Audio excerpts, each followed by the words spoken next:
De nos jours, nombreux sont celles et ceux qui souffrent de la colère. Et pourtant, avec l'arrivée et la démocratisation de ce qu'on appelle le développement personnel, on a vu fleurir tout un panel de techniques qui étaient censées nous aider dans la gestion de nos émotions. Par exemple, la méditation, la respiration ou même des techniques basées sur la psychologie humaine. Et on aurait pu se dire qu'avec toutes ces techniques, on aurait réussi à transcender la colère, à la maîtriser, à la gérer, à apprendre à la calmer. Mais ce n'est pas le cas. Pour la majorité d'entre nous, la colère reste une émotion qu'il est difficile de maîtriser, une émotion sulfureuse et une émotion surtout qui apporte de la souffrance dans nos vies et c'est peut-être ton cas aujourd'hui. À mon sens, quand on nous parle de colère, on ne nous en parle pas d'une bonne manière, on ne va pas assez en profondeur dans ce qui cause la colère. On nous dit que la colère trouve son origine dans l'insatisfaction de nos besoins, dans nos besoins insatisfaits. Et pour moi, le mot besoin a été mal choisi, parce que les besoins se réfèrent à nos besoins vitaux, c'est-à-dire le besoin de manger, le besoin de boire, le besoin de dormir. Et ces besoins, c'est notre survie qui en dépend. En plus de ça, quand on nous dit que la colère trouve son origine dans nos besoins, dans l'insatisfaction de nos besoins, c'est très bien, mais d'où viennent ces besoins ? On ne nous dit pas ce qui est la cause, ce qui est l'origine, ce qui est la racine de ces besoins, donc on ne nous dit pas ce qui est à la racine de la colère. Donc on ne peut pas aller en profondeur, on ne peut pas aller voir les racines de la colère pour la déraciner de notre esprit. Je te propose de voir ça dans cette vidéo en étudiant justement un chemin qui va nous permettre d'approfondir ces connaissances-là, de découvrir quelle est la racine de la colère, mais surtout de découvrir un chemin qui va nous permettre de nous libérer de cette colère et d'apprendre à la maîtriser. Ce chemin, je te le présente aujourd'hui, mais il a été présenté il y a plus de 2500 ans par le Bouddha lorsqu'il a transmis son enseignement. Et ce chemin, il a aidé des milliards de personnes à travers les âges à se libérer de leurs afflictions mentales, à se libérer de la colère notamment, qui est une affliction mentale. Alors je te propose de voir ce chemin ensemble, de l'arpenter ensemble dans cette vidéo.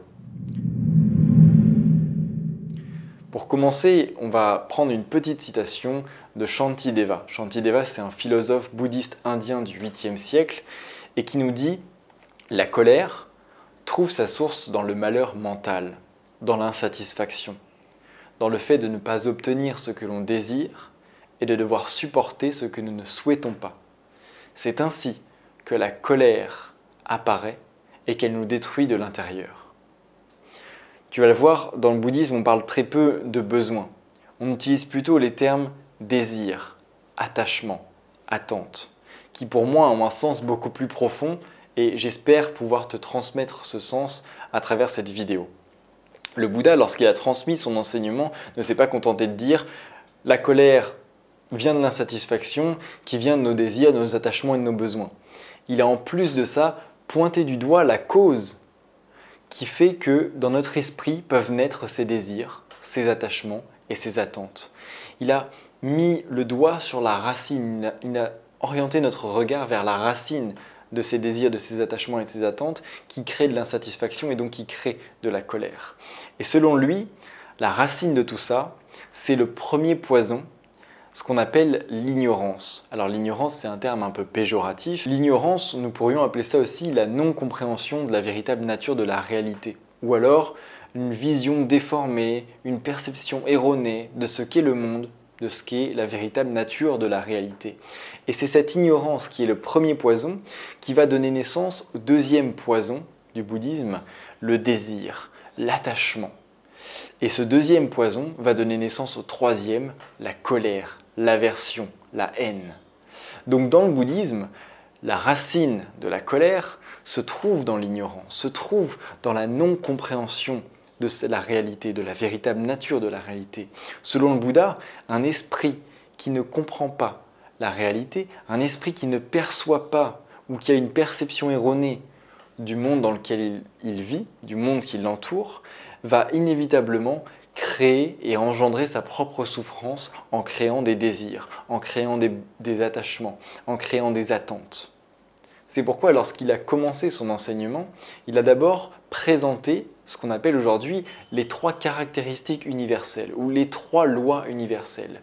En gros, le Bouddha nous a montré comment fonctionne le monde, comment fonctionne la réalité, notamment à travers la loi de l'impermanence, à travers la loi du non-soi, à travers la loi de l'insatisfaction. Ces lois sont dites universelles parce que tout le monde y est soumis, comme tout le monde est soumis à la loi universelle de la gravité. On ne va pas rentrer en détail dans ces lois universelles, mais simplement on va prendre l'exemple de l'impermanence qui est celle la plus facile à comprendre. L'impermanence. Toute chose est impermanente. Toute chose est soumise à un changement. Rien n'est permanent dans cet univers. Notre corps est soumis à l'impermanence. Il ne reste pas le même de notre naissance à notre mort. Notre esprit, les pensées qu'il traverse, les idées qu'on a, est soumis à l'impermanence. Il ne reste jamais le même de notre naissance à notre mort. Nos relations sont soumises à l'impermanence. Jamais on a les mêmes relations tout au long de notre vie. Même avec nos parents, qui sont souvent les relations les plus longues, nos relations évoluent, nos relations se transforment, nos relations changent. Nos objets, les objets autour de nous, nos possessions matérielles finissent par se casser, finissent par se détériorer, donc tout est soumis à l'impermanence. Maintenant, voyons voir comment un esprit qui ne comprend pas l'impermanence pourrait créer du désir, de l'attachement et donc de la colère. Alors imaginons que tu sois en couple et qu'un jour, ton conjoint rentre chez toi et te parle sur un ton désagréable, qu'il te commence à t'insulter, qu'il commence à être désagréable. Et ça va déclencher de la colère. Là, tu vas très souvent, la majorité d'entre nous, on va réagir avec colère à l'insulte, à un ton désagréable, à quelqu'un qui ne nous parle pas sur un ton agréable. Donc ça va déclencher ta colère. Pourquoi? Parce que tu as peut-être ce désir que l'autre te respecte. Tu as peut-être ce désir ardent en toi que l'autre te parle sur un ton agréable, que l'autre s'adresse à toi avec des mots doux, avec un ton agréable, avec des mots qui soient respectueux. Peut-être t'étais-tu attaché à l'idée même que cette personne devrait te respecter parce que c'est ton conjoint. Et tu attends de lui qu'il te respecte. Tu attends de lui qu'il fasse ce qu'il te dit. Tu attends de lui qu'il s'exprime sur un ton agréable avec toi et de manière correcte avec toi, de manière respectueuse. Et ce sont ces désirs, ces attachements et ces attentes qui vont déclencher ta colère lorsqu'ils sont insatisfaits. Mais d'où viennent-ils? Eh bien, un esprit qui ne comprend pas l'impermanence se dirait « j'attends de cette personne qu'elle me respecte en permanence. J'attends de cette personne qu'elle me respecte. Je désire qu'elle me respecte. » Or, si on comprend l'impermanence, on comprend aussi que cette personne, il arrivera des fois qu'elle soit en colère, qu'elle soit stressée, qu'elle ait peur, et donc que ses paroles ne soient pas agréables, que ses paroles ne soient pas respectueuses. C'est impossible d'être respecté en permanence, à cause justement de cette loi universelle de l'impermanence. Donc un esprit qui ne comprend pas l'impermanence aura tendance à créer des désirs, créer des attachements, créer des attentes qui vont donner naissance à une potentielle insatisfaction et donc à une potentielle colère. Voilà d'où vient la colère. La colère vient de l'insatisfaction vient de ses désirs, de ses attachements et de ses attentes, et ceux-ci viennent de l'ignorance, de la non-compréhension de la réalité, de la véritable nature de la réalité. C'est pourquoi nous devons d'abord faire en sorte, pour nous libérer de la colère, d'adopter une vision juste de ce qu'est la réalité, adopter une vision correcte de ce qu'est la réalité. Nous devons comprendre les lois de l'impermanence, la loi de l'impermanence, les lois universelles qu'a présentées le Bouddha par exemple. Cela va nous permettre de couper et de déraciner la colère, de vraiment aller chercher la colère dans toute sa profondeur, au plus profond de notre esprit, au plus profond de nous et de la déraciner. Mais on ne peut pas se contenter simplement d'adopter une autre vision, d'adopter une vision plus correcte de la réalité. Il faut qu'on s'entraîne, il faut qu'on développe des compétences qui vont nous permettre de maîtriser la colère. Parce que là, ce dont on a parlé, ça va nous permettre de la déraciner, d'accord?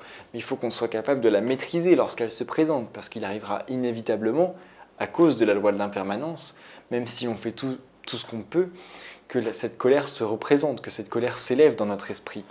Et donc nous devons mettre en place un entraînement qui va nous permettre de développer deux choses, et ces deux choses seront tes deux compagnons de voyage sur le chemin que je suis en train de te présenter.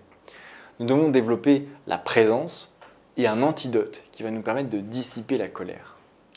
La présence, c'est d'abord cette capacité de conscience qu'on a, cette capacité d'être conscient de notre corps, de nos ressentis, de nos émotions, la capacité qu'on a d'être conscient de notre esprit, de la forme que prend notre esprit, de nos pensées, de nos idées. Et finalement, on peut développer cette présence grâce à la pratique de la méditation. Cette présence, si on la développe suffisamment, elle va nous permettre d'attraper la colère plus rapidement, dès qu'on la perçoit, même sous ses formes les plus subtiles, que ce soit de la frustration ou de l'irritation, qui sont des formes de colère. On pourra l'attraper plus rapidement. On pourra l'attraper plus rapidement parce qu'on percevra dans notre corps les signaux précurseurs de la colère, l'augmentation du rythme cardiaque, l'accélération de la respiration, les mains moites, les mâchoires qui se serrent, les sourcils qui se froncent.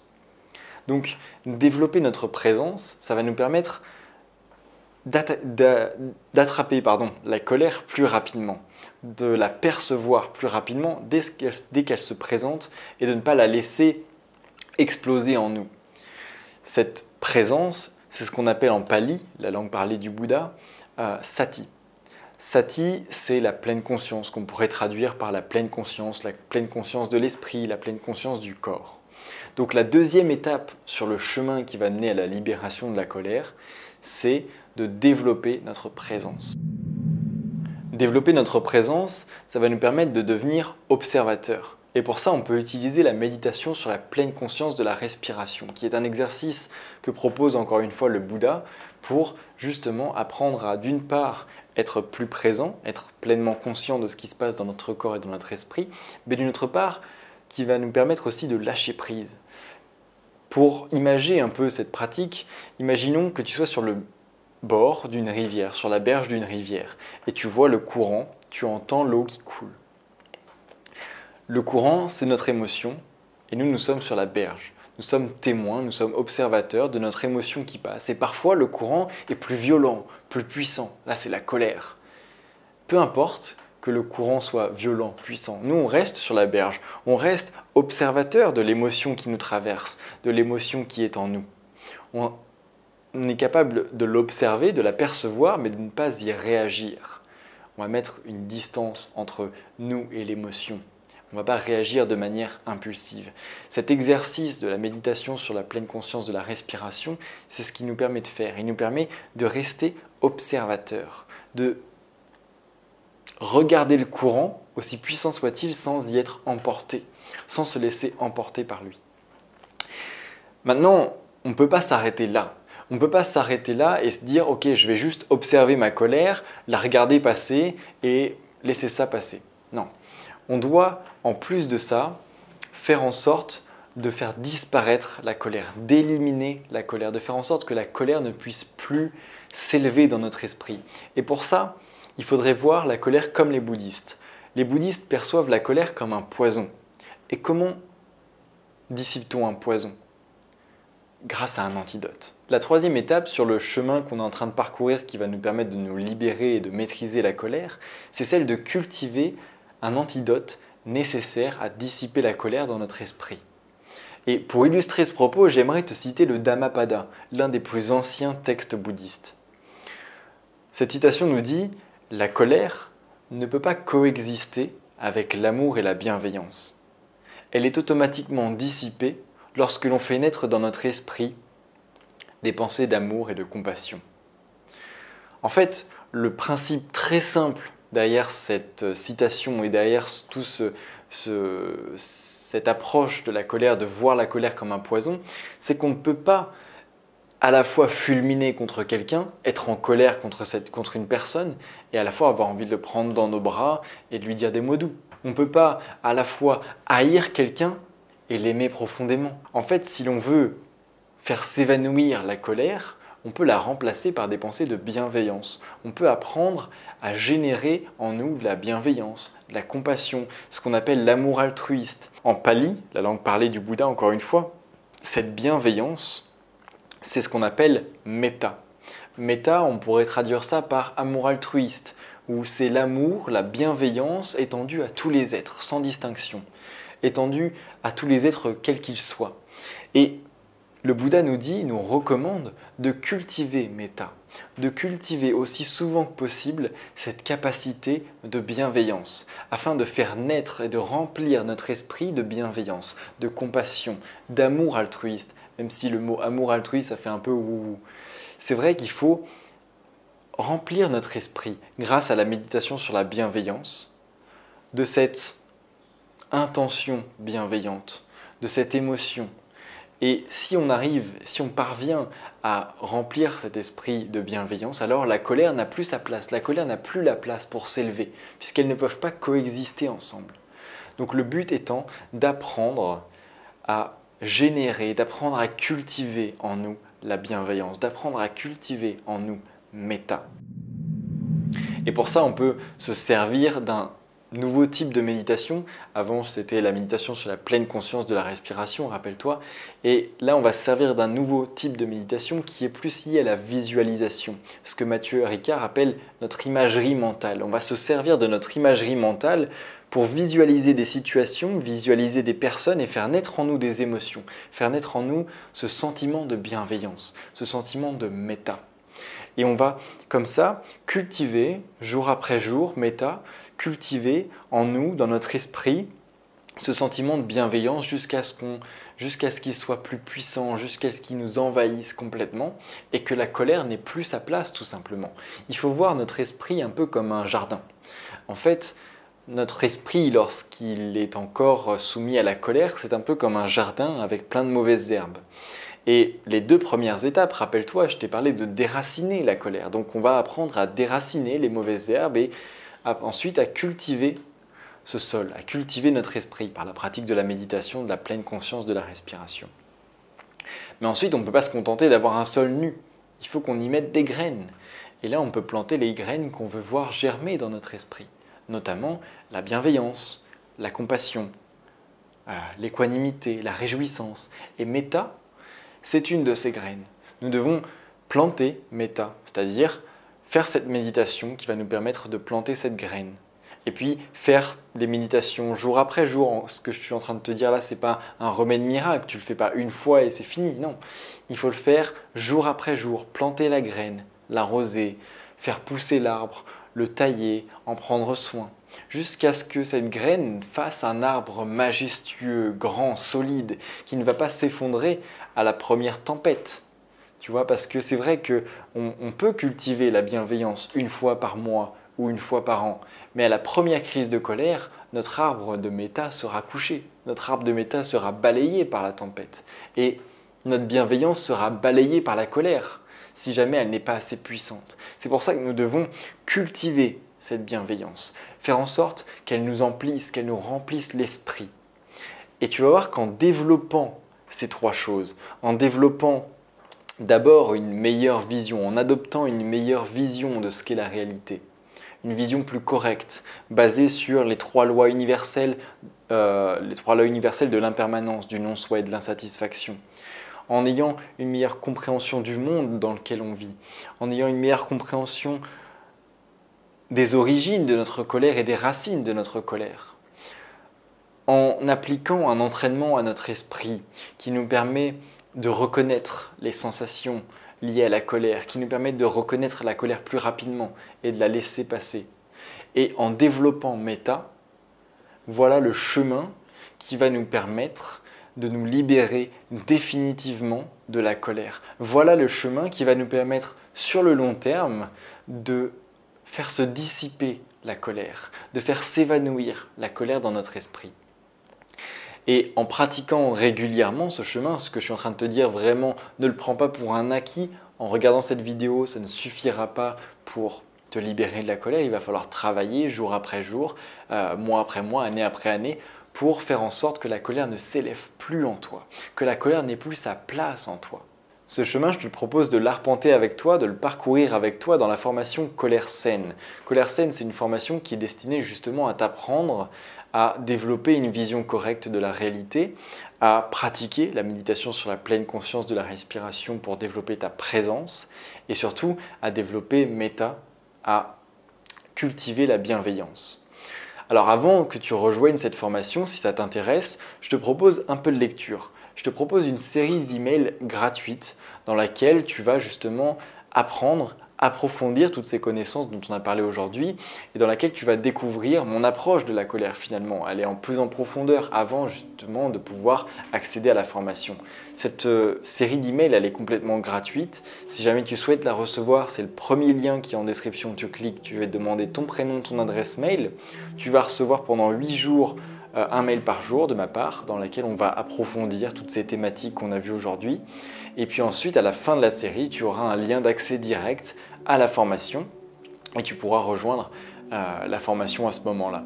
Si cette vidéo t'a plu, n'hésite pas à me mettre un pouce en l'air. Tu peux aussi t'abonner à la chaîne pour me soutenir, ça me ferait énormément plaisir. N'hésite pas à la partager avec les personnes que tu trouves que ça pourrait intéresser, avec qui tu penses que ça pourrait intéresser. Et moi, je te souhaite de passer un excellent week-end. Je te retrouve la semaine prochaine pour une nouvelle vidéo. Ciao!